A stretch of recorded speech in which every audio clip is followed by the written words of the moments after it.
मित्रों, चौथा test match draw होने के बावजूद कप्तान शुभमन गिल के चेहरे पर संतोष नहीं दिखा और इसी नाराजगी का नतीजा यह रहा कि पांचवें और निर्णायक टेस्ट मुकाबले की शुरुआत से पहले ही शुभमन गिल ने गुस्से में आकर अपनी प्लेइंग 11 में 3 बड़े बदलाव कर दिए, जिसने हर किसी को हैरान कर दिया है।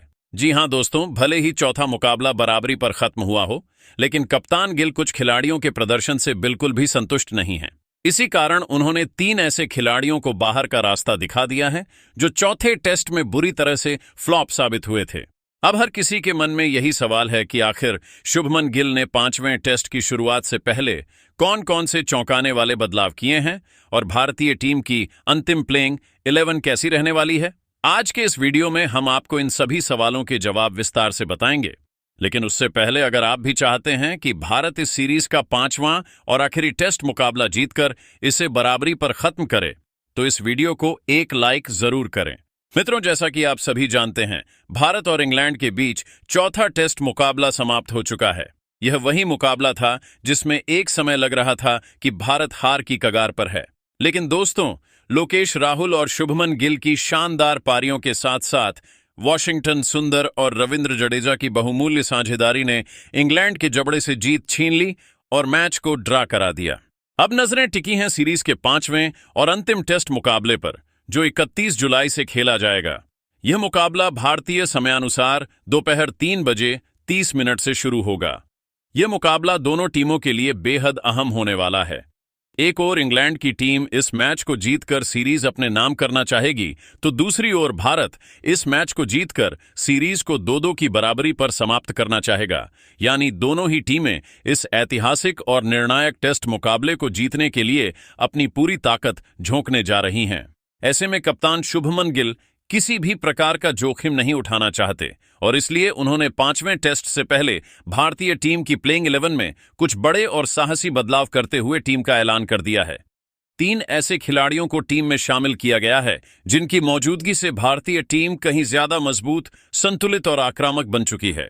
अब भारतीय टीम जिस तरह से मैदान पर उतरने जा रही है, उसे देखकर इंग्लैंड के खेमे में घबराहट और दबाव का माहौल साफ महसूस किया जा सकता है। कप्तान शुभमन गिल का यह फैसला दर्शाता है कि वह किसी भी कीमत पर यह मुकाबला जीतना चाहते हैं और सीरीज को बराबरी पर खत्म करने के लिए पूरी ताकत झोंकने को तैयार हैं। तो आइए अब जानते हैं कि वह कौन कौन से खिलाड़ी हैं जो भारत की ओर से 5वें और निर्णायक टेस्ट मुकाबले में मैदान पर उतरते हुए दिखाई देंगे। सबसे पहले अगर हम ओपनिंग बल्लेबाजी की बात करें, तो कप्तान शुभमन गिल ने एक बार फिर से अपने प्लेइंग 11 में पहले ओपनर के तौर पर लोकेश राहुल को बनाए रखा है। आपको बता दें, लोकेश राहुल इस समय जबरदस्त फॉर्म में चल रहे हैं। इंग्लैंड के खिलाफ अब तक खेले गए 4 टेस्ट मुकाबलों में उन्होंने अपने बल्ले से टीम इंडिया को बेहतरीन शुरुआत दिलाई है, जिसकी झलक आपने चौथे टेस्ट में साफ तौर पर देखी होगी। उस मैच की पहली पारी में उन्होंने 90 गेंदों का सामना करते हुए 4 चौकों की मदद से 46 रनों की ठोस पारी खेली थी। वहीं जब टीम दबाव में थी, तब दूसरी पारी में उन्होंने 232 गेंदों का सामना कर 8 चौकों के सहारे 90 रनों की लाजवाब पारी खेली थी। हालांकि वह अपने शतक से मात्र 10 रन दूर रह गए, लेकिन उनकी बल्लेबाजी ने टीम को स्थिरता दी और मुकाबला ड्रा कराने में बड़ी भूमिका निभाई। लोकेश राहुल की रिकॉर्ड को देखते हुए ऐसा प्रतीत होता है कि वह 5वें टेस्ट मुकाबले में एक यादगार शतकीय पारी खेल सकते हैं। विशेष रूप से ओवल लंदन क्रिकेट स्टेडियम पर उनका प्रदर्शन हमेशा शानदार रहा है। इसी मैदान पर उन्होंने पहले भी अपने बल्ले से शतक जड़ा है और इस बार भी उनसे उसी तरह की उम्मीदें की जा रही हैं। ऐसे में यह कहना गलत नहीं होगा कि 5वें टेस्ट में लोकेश राहुल के बल्ले से एक मैच जिताऊ पारी देखने को मिल सकती है। अब बात करते हैं दूसरे ओपनर की, तो यहां भी कप्तान शुभमन गिल ने यशस्वी जायसवाल पर भरोसा जताया है। उन्होंने उन्हें एक बार फिर से अपनी प्लेइंग 11 में शामिल किया है। यशस्वी जायसवाल ने भी इंग्लैंड के खिलाफ अब तक खेले गए सभी मुकाबलों में प्रभावशाली प्रदर्शन किया है। चौथे टेस्ट की पहली पारी में उन्होंने अर्धशतक जमाकर टीम को मजबूत शुरुआत दी थी। हालांकि दूसरी पारी में वह चूक गए और बिना खाता खोले पवेलियन लौट गए, लेकिन इस एक प्रदर्शन को छोड़ दें तो यशस्वी जायसवाल लगातार टीम को अच्छी शुरुआत देने में सफल रहे हैं।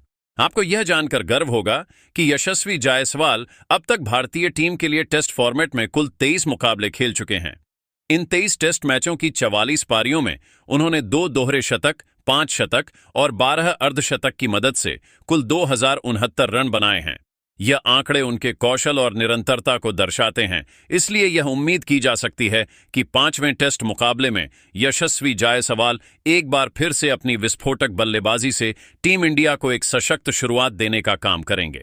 वहीं दोस्तों, तीसरे क्रम की बात करें तो इस अहम स्थान पर एक बार फिर से कप्तान शुभमन गिल ने साई सुदर्शन को अपनी प्लेइंग 11 में शामिल किया है।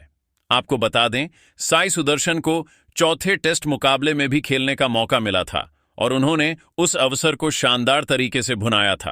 पहली पारी में उन्होंने 151 गेंदों का सामना करते हुए 7 चौकों की मदद से 61 रन की बेहतरीन पारी खेली थी और अपनी बल्लेबाजी की क्लास का परिचय दिया था।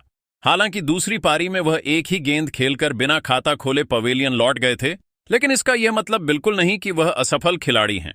दरअसल साई सुदर्शन एक बेहद प्रतिभाशाली और भरोसेमंद मिडिल ऑर्डर बल्लेबाज हैं और यही कारण है कि कप्तान गिल ने उन पर एक बार फिर भरोसा जताया है और तीसरे क्रम पर खेलने का अवसर दिया है। अब यह देखना दिलचस्प होगा कि साई सुदर्शन इस निर्णायक मुकाबले में अपने बल्ले से टीम इंडिया के लिए क्या कमाल करते हैं। अब अगर चौथे क्रम की बात करें तो इस स्थान पर खुद कप्तान शुभमन गिल उतरने वाले हैं। शुभमन इस समय अपने करियर के सबसे बेहतरीन दौर में हैं। अभी तक इस टेस्ट सीरीज में खेले गए चारों मुकाबलों में उन्होंने शानदार बल्लेबाजी की है और हर बार संकट की घड़ी में टीम को संभाला है। खासकर चौथे टेस्ट मुकाबले की दूसरी पारी में जब लग रहा था कि भारत एक पारी से हार जाएगा, तब शुभमन गिल ने शतक जमाकर इंग्लैंड के मुंह से जीत छीन ली और मैच को ड्रॉ कराने में निर्णायक भूमिका निभाई। इतना ही नहीं, शुभमन गिल अब तक इस सीरीज में 4 शतक और एक दोहरा शतक जमा चुके हैं और कुल मिलाकर 700 से अधिक रन बना चुके हैं। उन्होंने इस प्रदर्शन के जरिए विराट कोहली और सुनील गावस्कर जैसे दिग्गजों के रिकॉर्ड को भी पीछे छोड़ दिया है और यह साबित कर दिया है कि उन्हें भारतीय क्रिकेट का प्रिंस यूं ही नहीं कहा जाता। लेकिन अब जब 5वां और निर्णायक मुकाबला सामने है तो एक बार फिर से टीम को अपने कप्तान से एक बड़ी और मैच विनिंग पारी की उम्मीद रहेगी। आइए अब नजर डालते हैं 5वें क्रम पर, जहां कप्तान शुभमन गिल ने एक बड़ा और जरूरी बदलाव किया है। चौथे टेस्ट में चोटिल हुए पंत की जगह अब ईशान किशन को टीम में शामिल किया गया है। पंत बल्लेबाजी के दौरान चोटिल हो गए थे और मेडिकल रिपोर्ट के अनुसार वह 5वां टेस्ट मुकाबला नहीं खेल पाएंगे। इसी कारण बीसीसीआई ने ईशान किशन को स्क्वाड में शामिल किया है और अब कप्तान गिल ने उन्हें प्लेइंग 11 में बतौर विकेटकीपर बल्लेबाज चुना है। ईशान किशन भले ही टेस्ट क्रिकेट में ज्यादा अनुभव नहीं रखते हों, लेकिन जितने भी मौके उन्हें अब तक मिले हैं उनमें उन्होंने शानदार बल्लेबाजी की है। उनकी शैली पंत से मिलती जुलती है, आक्रामक, तेज और आत्मविश्वास से भरी हुई। ऐसे में उम्मीद की जा रही है कि ईशान किशन इस बड़े मुकाबले में टीम को वह विस्फोटक मिडिल ऑर्डर स्थिरता देंगे जिसकी भारत को जरूरत है।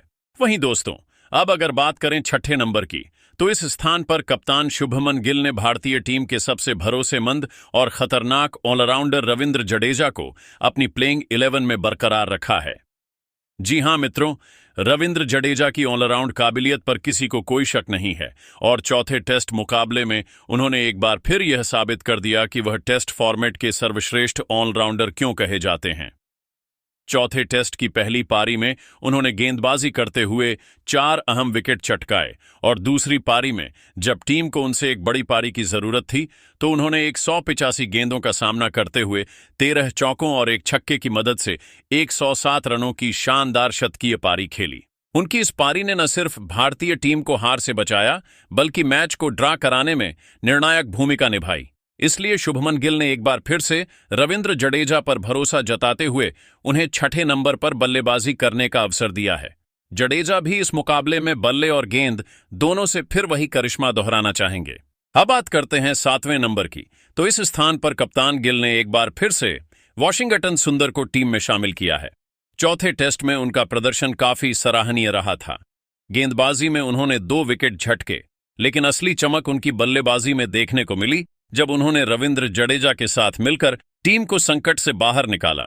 दूसरी पारी में उन्होंने 150 से अधिक गेंदों का सामना करते हुए 13 चौकों और एक छक्के की मदद से 101 रनों की शतकीय पारी खेली और इंग्लैंड के मुंह से जीत छीनकर मुकाबला ड्रा करवा दिया। उनकी यह पारी भारतीय क्रिकेट प्रेमियों के दिलों में लंबे समय तक याद रखी जाएगी। 8वें क्रम की बात करें तो इस पोजीशन पर कप्तान शुभमन गिल ने एक बार फिर से शार्दुल ठाकुर को अपनी प्लेइंग 11 में शामिल किया है। शार्दुल ठाकुर का अनुभव, तेज गेंदबाजी और निचले क्रम में उपयोगी बल्लेबाजी भारतीय टीम के लिए इस मुकाबले में बेहद अहम साबित हो सकती है। अब नजर डालते हैं 9वें नंबर पर, जहां कप्तान शुभमन गिल ने एक बड़ा बदलाव किया है। उन्होंने अनुभवी तेज गेंदबाज जसप्रीत बुमराह की जगह युवा और होनहार तेज गेंदबाज अर्शदीप सिंह को टीम में मौका दिया है। यह एक चौंकाने वाला फैसला जरूर है, लेकिन संभवतः यह बुमराह की फिटनेस या टीम रणनीति के आधार पर लिया गया अहम निर्णय है। अर्शदीप के पास स्विंग कराने की जबरदस्त क्षमता है और वह नई गेंद से इंग्लैंड के बल्लेबाजों को परेशानी में डाल सकते हैं। अब बात करते हैं आखिरी 2 स्थानों की, यानी 10वें और 11वें नंबर की। इन स्थानों पर एक बार फिर से अंशुल कंबोज और मोहम्मद सिराज को शामिल किया गया है। दोनों ने इस सीरीज में अपनी गेंदबाजी से शानदार प्रदर्शन किया है। खासकर मोहम्मद सिराज ने अपनी रफ्तार और लाइन लेंथ से विपक्षी बल्लेबाजों को बार बार चौंकाया है। अंशुल कंबोज भी अपनी पहली ही सीरीज में आत्मविश्वास से भरे नजर आए हैं। तो भाई लोगों, ये रहने वाली है 5वें टेस्ट मैच में भारत की फाइनल प्लेइंग 11। लेकिन मित्रों, आप सभी को क्या लगता है, क्या भारतीय टीम 5वां टेस्ट मैच जीत पाएगी? कमेंट करके अपनी राय जरूर दीजिएगा।